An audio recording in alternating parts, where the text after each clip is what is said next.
बिस्मिल्लाहिर्रहमानिर्रहीम। अस्सलाम वालेकुम नाज़रीन, जेकब न्यूज़ जी रमज़ान स्पेशल ट्रांसमिशन में भलीकार। नाज़रीन, असां अॼु पंहिंजे प्रोग्राम में मुल्क के मशहूर और मारूफ़ नात ख़्वां सैयद तारिब रसूल शाह जन के दावत ॾिनी आहे। असां साईं जन जी ज़ाती ज़िंदगी किथां शौक़ पैदा थियो, कीअं जेको तरबियत हासिल कई, या जे मुख़्तलिफ़ मरहलनि में जेके साईं जन जो जेको गुज़र थी करे ना मुक़ाम ते पहुता आहिनि, उन ते असां डिस्कस कंदासीं ऐं साईं जन खां इन मौक़े ते कुझु नातिया कलाम हमदिया कलाम भी ॿुधंदासीं। साईं अस्सलाम वालेकुम। वालेकुम अस्सलाम वरहमतुल्लाहि वबरकातुहू। भलीकार तव्हांखे असांजे प्रोग्राम में। लख कुर्ब तव्हांजा। साईं, तव्हां घणी उमिरि खां नात या इन तरफ़ जॾहिं आयो, तव्हांजी उमिरि छा हुई?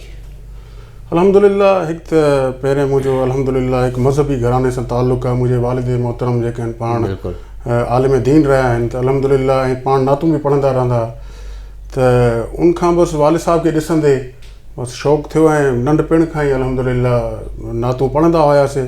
पर बाक़ाइदा तौरु जेको आहे, जीअं स्कूल जे कॉम्पिटिशन्स में बि हिसो वठंदा रहियासीं, पोइ उतां मुख़्तलिफ़ कॉम्पिटिशन्स खे विन बि कयोसीं ऐं उनखां पोइ इहो सिलसिलो हलंदो रहे। ऐं 98 में अल्हम्दुलिल्लाह बाक़ाइदा मां जेको आहे नात सिखण लाइ शागिर्दी जो शर्फ़ हासिल थियो। मोहतरम अलहाज ख़ुर्शीद अहमद रहमतुल्लाह अलैह, जेके पाकिस्तान ऐं आलम इस्लाम जो हिकु नात जे हवाले सां वॾो नालो आहे, त उन्हनि खां शागिर्दी जो शर्फ़ हासिल थियो। बसि पोइ इहो सिलसिलो उनखां सिखिया खां उन्हनि सां ॿुधंदे उनखां सिखिया वठंदे अल्हम्दुलिल्लाह इहो सिलसिलो हलंदो रहियो। ऐं अॼु अल्हम्दुलिल्लाह ईअं सम्झो मूंखे 20-22 साल थी विया आहिनि सरकारी मदीना जी तौसीफ़ सना में अल्हम्दुलिल्लाह। अच्छा, नातिया कलाम जी सिखिया जीअं हिकु आम गायकी आहे, उन वांगुरु हूंदी आहे या उनखां उनजो तरीक़ेकार मुख़्तलिफ़ हूंदो आहे? नात ॾिसो आहे मालिक जी ऐं उनजे महबूब जी सना, पर नात जो कमु जेको आहे उहो आहे तव्हांजी आवाज़ सां ई। ठीकु आहे, आवाज़ जी उतार चढ़ाव, सुर लय जो चकर बिल्कुलु नात में बि आहे। जीअं त नात बि सुर में पढ़ी वेंदी आहे, नात बि कंहिं बि राग खां मुख़्तलिफ़ न हूंदी आहे। ज़ाहिर आहे कंहिं न कंहिं नात में ई जेको राग में ई नात हूंदी आहे। सिर्फ़ु म्यूज़िक जो फ़र्क़ु हूंदो आहे, सिर्फ़ु उनमें म्यूज़िक न आहे, बाक़ी सुर में ई जेके सत सुर आहिनि उन में ई ठहंदी आहे, रागनि में ई ठहंदी आहे नात बि। त ज़ाहिर आहे उनजी सिखिया बि ईअं ई हूंदी आहे जीअं, पर अॼुकल्ह असांजे उहा उन तवजो सां उन सां थिए नथी। जेके अॼुकल्ह जा यंग जनरेशन जेकी अचे थी, उहा सिखिया खे एॾी अहमियत नथी ॾिए, लेकिन सिखिया तमामु ज़रूरी आहे इन में। ऐं उअं ई सिखबो आहे जीअं हिकिड़ो फ़नकार सिखंदो आहे, रागीदर जेको सिखंदो आहे उस्ताद खां, ऐं उअं ई सिखणु घुरिजे बाक़ाइदा। लेकिन अॼुकल्ह थिए नथो, पर अल्हम्दुलिल्लाह मां बि कोशिशि कई आहे तुंहिंजो जेके बि रमूज़ औक़ाफ़ आहिनि इन जा नात ख़्वानी जा, उनखे सिखण जी कोशिशि कई आहे ऐं थोरो कुझु राग राण इहे कुझु बि थोरो इल्मु हासिलु करण जी कोशिशि कई। छो त मां चाहियां पियो त सरकार मदीना जी बारगाह में मुंहिंजी त हर मुस्लमान जी इहा हर नातख़्वां जी ख़्वाहिश इहा हुजे त बहितर खां बहितरीन पेश कजे। उन सिलसिले में जेतिरो थी सघे तव्हां इल्मु हासिलु कयो, छो त इल्म खां बग़ैर त कंहिं बि फील्ड में माण्हू कामयाबु न आहे, चाहे गुलूकारी हुजे चाहे नातख़्वानी हुजे, उस्ताद उन में बेहद ज़रूरी आहे। अल्हम्दुलिल्लाह। तव्हां कहिड़े कहिड़े प्लेटफॉर्म ते तव्हां जेको आहे परफॉर्म करे चुका हो? अल्हम्दुलिल्लाह, अल्लाह पाक जा एहसान, मुख़्तलिफ़ टीवी चैनल्स खां मां पहिरें आगाज़ मां जेको वरितो PTV कोयटा सेंटर खां मां नात रिकॉर्ड कराई 99 में, ऐं उते मुंहिंजे कोयटा सेंटर सां जेको आहे ईअं सम्झो 3-4 साल ताईं राब्तो रहियो ऐं उते मां नातूं रिकॉर्ड करायूं। इन खां पोइ वरी जीअं प्राइवेट चैनल उन दौर जेकी ॻाल्हि कयां थो 99 जी ॻाल्हि में, उनमें घटि हूंदा हुआ चैनल इहे प्राइवेट, त उन दौर में PTV जो ई दौर हूंदो हो। अल्हम्दुलिल्लाह पोइ PTV कोयटा सेंटर से जेको आहे उते नात कराईसीं। उते असांजो प्रोड्यूसर हूंदो जनाब सरवर सौदाई साहिबु, त उते बि मज़े जी ॻाल्हि आहे त मूंखे इंट्रोड्यूस कराइण वारा उस्ताद मोहतरम अलहाज ख़ुर्शीद अहमद रहमतुल्लाह अलैह पाण हुया। त अल्हम्दुलिल्लाह उते रिकॉर्ड करायोसीं। उनखां पोइ वरी जॾहिं चैनल्स आया त मुंहिंजी KTN सां बि वाबस्तगी रही वॾो ड्रिगो अरसो ताईं। KTN सां वाबस्तगी रही। इन खां अलावा जेको नात जे हवाले सां मारूफ़ चैनल आहे ARY QTV, उन ते बि मुख़्तलिफ़ ऐं खोड़ प्रोग्राम थिया। शाबिल ते बिटाई जे उर्स जे हवाले सां बि मां जेकी वाई पेश कई आहे, अल्हम्दुलिल्लाह पूरी दुनिया में वज़ीराई थी आहे जी। त उन हवाले सां बि इन खां अलावा बि इन ते प्रोग्राम असां कया आहिनि लाइव। त अल्हम्दुलिल्लाह जेके बि बाक़ी बि जेके चैनल्स आहिनि उन ते बि माना प्राइवेट खोड़ चैनल जंहिं ते हाज़िरी लॻी आहे अल्हम्दुलिल्लाह। माशाअल्लाह। अॼु असांजी ख़ुशनसीबी आहे तव्हां प्रोग्राम में बि आहियो। अॼु असांखे तव्हां कुझु ॿुधायो। जी बिल्कुलु। आगाज़ क्यों था अल्लाह तबारक व तआला जी तौसीफ़ सना सां हम सां आगाज़ कयां थो। हिकु मारूफ़ ऐं बहितरीन हम जेको आहे उहो पेश कयूं था उर्दू जी।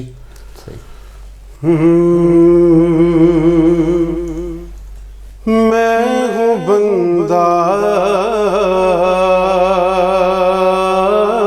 मेरा खुदा तू है। मैं हूँ बंदा मेरा खुदा तू है। लाइके हम दो सना तू है। लाइके हम दो सना तू है। मेरी तुझसे बराबरी ही नहीं। मेरी तुझसे बराबरी ही नहीं। मैं फना हूँ मगर बका तू है। मैं फना हूँ मगर बका तू है। किस जगह पर करूं गुनाह जाकर। किस जगह पर करूं गुनाह जाकर। हर तरफ तू है हर जगह तू है। हर तरफ तू है हर जगह तू है।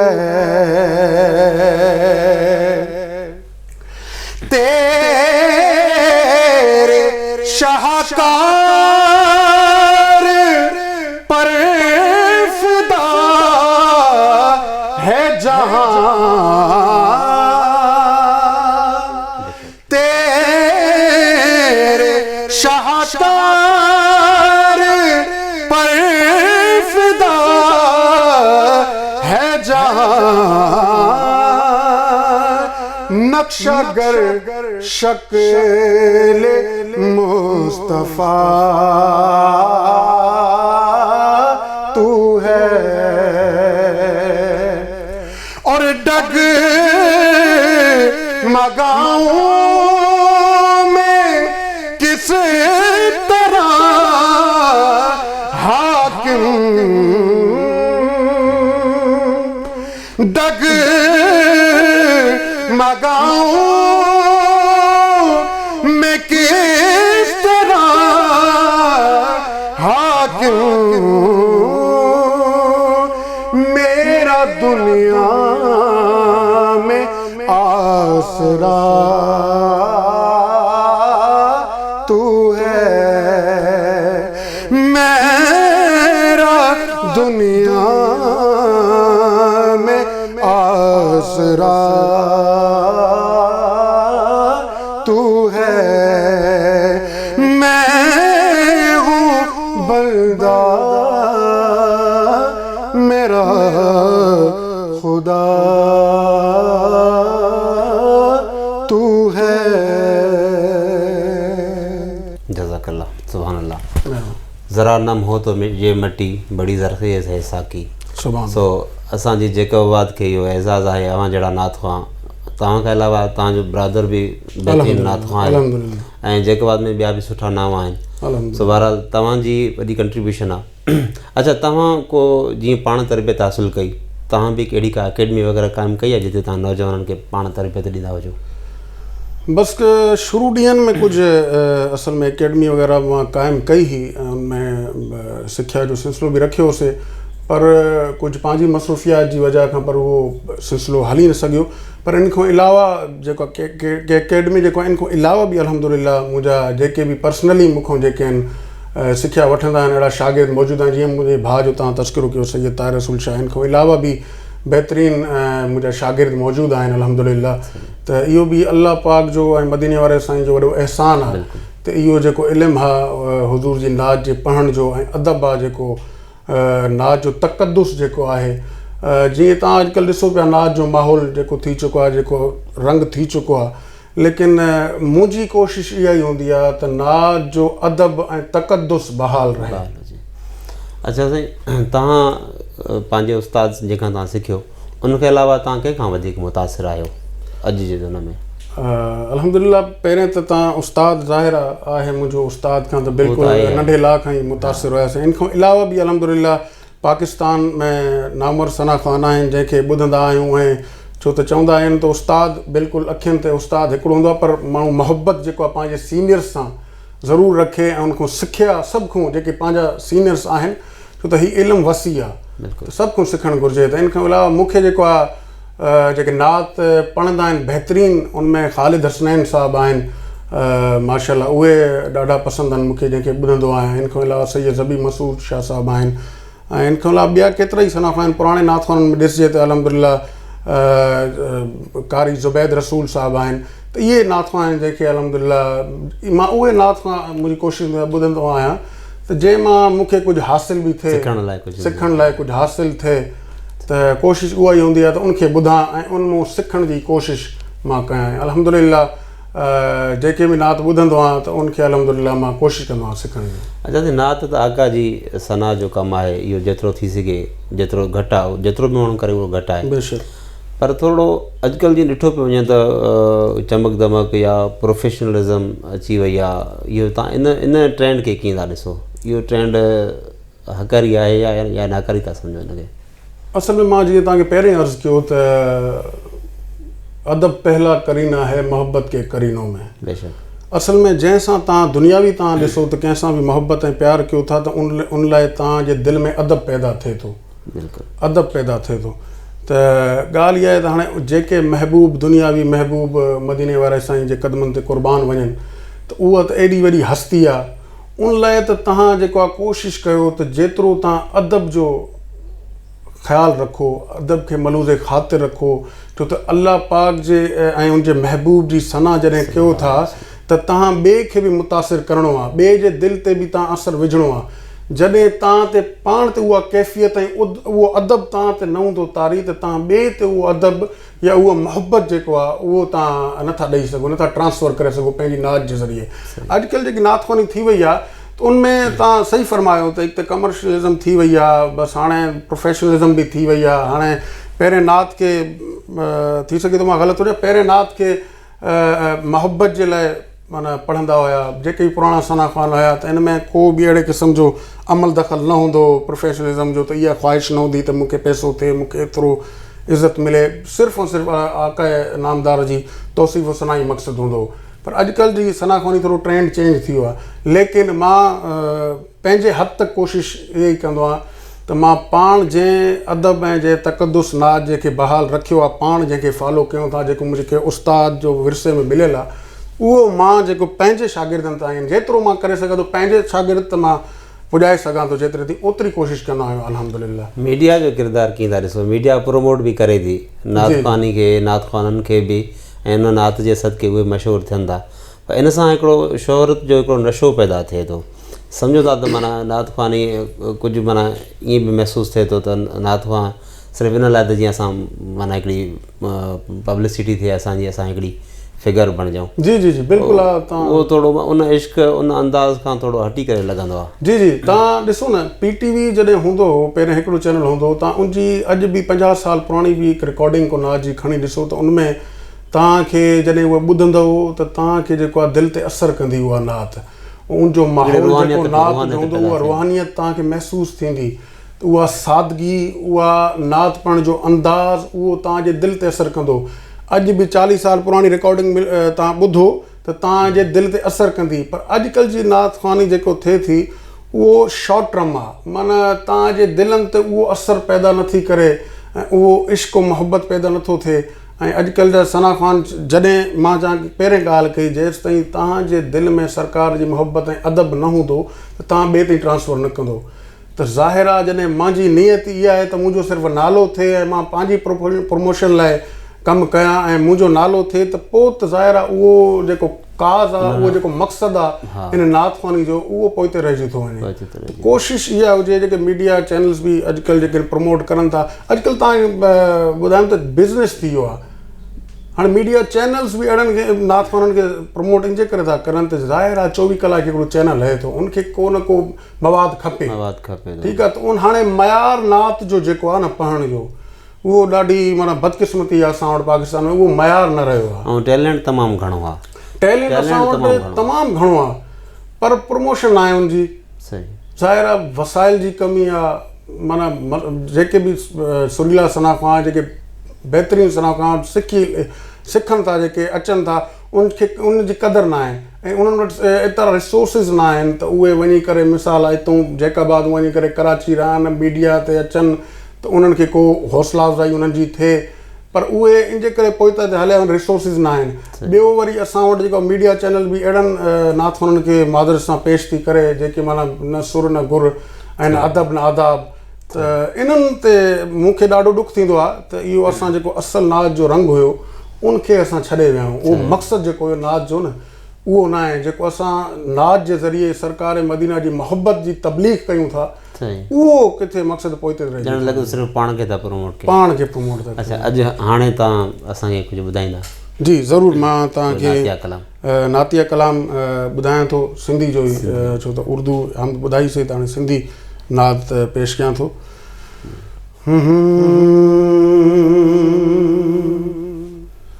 तुंहिंजे नाले खां मथे नालो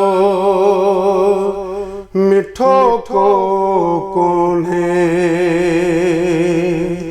आका तुंहिंजे नाले खां मथे नालो मिठो को कोन्हे, तो ते सलवात पड़ी दर्द ॾिठो को कोन्हे, तुंहिंजे नाले खां मथे नालो मिठो को कोन्हे, तूं महबूब खुदा आए, तू मुख्तार जहां, तू महबूब खुदा आए, तू मुख्तार जहां, तुझी उम्मत के सिवा तुझे अझो को कोने, तुझी उम्मत के सिवा तुझे अझो को कोने, तो ते सलवात पड़ी दर्द ॾिठो को कोने, तुझे नाले खां मथे नालो मिठो को कोने। शेर बुझो से प्यार वार जा तरी पैर पुजी जा बेड़ा